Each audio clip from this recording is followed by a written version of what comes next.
This cow has 3 sore feet. 2 of them are pretty simple to treat, and the last one we treat in a completely different way from what we usually do. This is the Hoof GP. And I won't let it rush when I see you dance, and the moment comes when I fall and time goes slow. I fall into you. So yes, clearly this cow has 2 sore back feet. This is digital dermatitis, and it's a really common infection within housed cows. It literally eats away at the back of their heels and causes them a huge amount of discomfort. Usually we use this green spray, but on this farm they've had a problem for about a year and a half, and they're really trying to get on top of it, so we're using this blue antibiotical spray that the vet has asked us to use. We wrap it up with salicylic acid, and then we move on to this claw, the one that we can really do something to help. Just look how high these heels are. And I don't mean in a stiletto kind of a way. The foot is almost square. This angle here should be about here. So all of this is overgrowth, or rather underwear, because there's something wrong with one of her heels, and that means she's avoiding using it, so it keeps growing and doesn't wear away because she's not standing on it. Whereas she is standing on her toes, which means these wear slightly too much.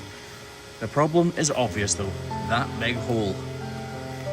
And hopefully a big ulcer at the bottom of it. I say hopefully, because if there's an ulcer, I know we can heal it pretty quickly. Craig's stolen my grinder. Where's the grinder? It's down there, I'm cleaning it. I didn't know this cow was going to be lame. We're on the last cow. And when we're on the last cow, Craig takes away my front grinders so that he can get on with cleaning them while I finish the last cow. Except this one is taking a little longer than usual. So usually I would make sure both of these claws were the same height and the same angle and length. But on this occasion, because her outer claw is so high, I'm considering using it as a natural block. This way I don't need to waste the farmer's money by applying one of my own, and it's actually more comfortable for the cow because she's already got the block in place. Although it's not a block, obviously, it's a hoof. I'm not sure if I can do that yet, but I am going to endeavour to keep that as high as I can and trim back the inner claw. But if I feel it's going to be of a negative impact in any way, then I will shave it back down to where it should be and apply a block. As it is though, we're just going to continue with the trim using this razor sharp knife. So clearly the problem is here, but you can see it's splitting of the heel right up here. So it must go right up through there and come out at the top. Right, she is mooing to tell us to hurry up. Yes, I speak fluent cow. Oh, it's full of juice as well. Give it a wee wipe so we can still see what we're at least doing. And continue on. Oh, wrong knife. And continue on with the trim.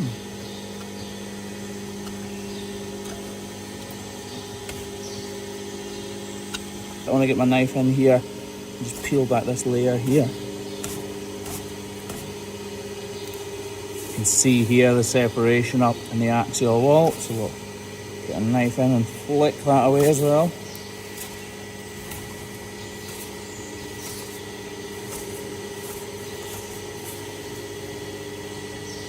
You can see that also right there. Don't want to insult the ulcer itself, we just want to take away all of the cracked hoof horn that's sharp round about the ulcer, because every time she steps it'll be jagging into the side of the ulcer and causing pain. Come on love, play the game. It can be frustrating when they jostle around, but not because you're annoyed at them, just because you want to do the best job you can, and as they jostle around obviously it makes your job infinitely harder. Right, get rid of these little bits of hoof horn here.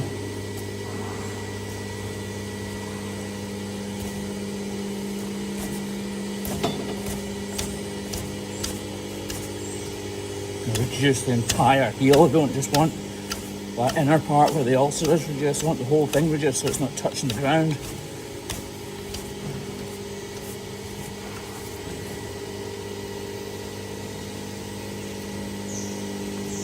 Often you find yourself avoiding the area for parts of the trim because you're desperate not to make any mistakes. I think we'll actually give this a little clean off.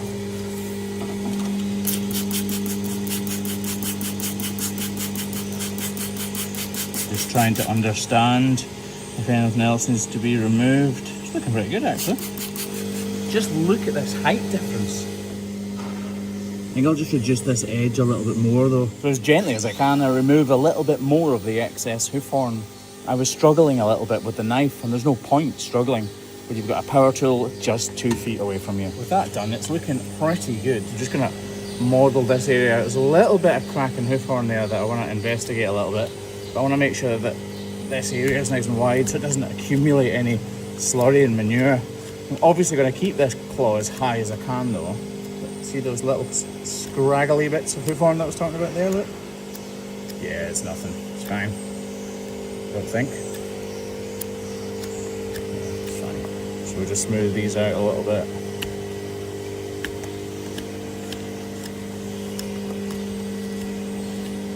All of that is just muck and manure. We don't want to take any height from that at all. Right, lovely. Look at that difference in height there. Lovely big natural block. And these little cracks are only there because this hoof horn is ready to naturally shed away. It should just flake and fall away as our foot dries out. But when a cow lives in these wet environments where there's lots of moist slurry and manure on the ground, the hoof tends not to flake away, which is why this hasn't just shed away. The outer wall horn doesn't shed away, it wears away. But this solar horn here should just flake away. As it is though, it's going to make the perfect natural block. There's no dermatitis on the problem at all, so all we're going to do is spray it with some iodine, let that dry off a little bit, and then drop it down and see how she's walking. But we do still have her front left foot to do. Grinder. I love it when a plan comes together.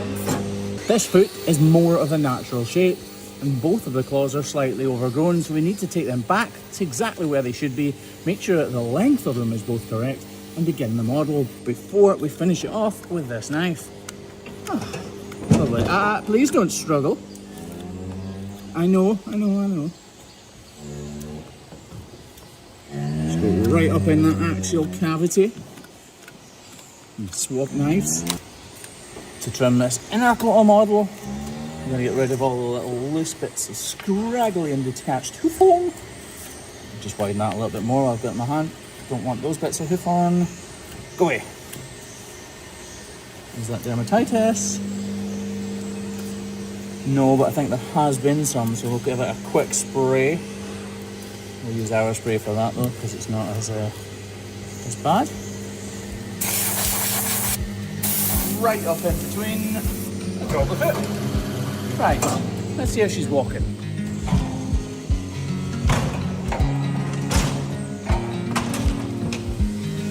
She's actually walking almost perfectly. If I didn't know better, I wouldn't really have picked her out as being lame now. And that, for us as hoof trimmers, is a proper and true result. Those bandages will come off after about a week and a half, and the farmer here will spray them up himself, which he is fantastic at doing. And that ulcer should be pretty much healed up in about 10 days' time. These are the type of hoof trims that we absolutely love. Ones that can be fixed in one simple trim. If they made it all the way to the end of this video, Craig, they might as well subscribe. Probably should, shouldn't they? Yeah, I would think so. Yeah, definitely. Why not? Thanks for watching, folks. See you later.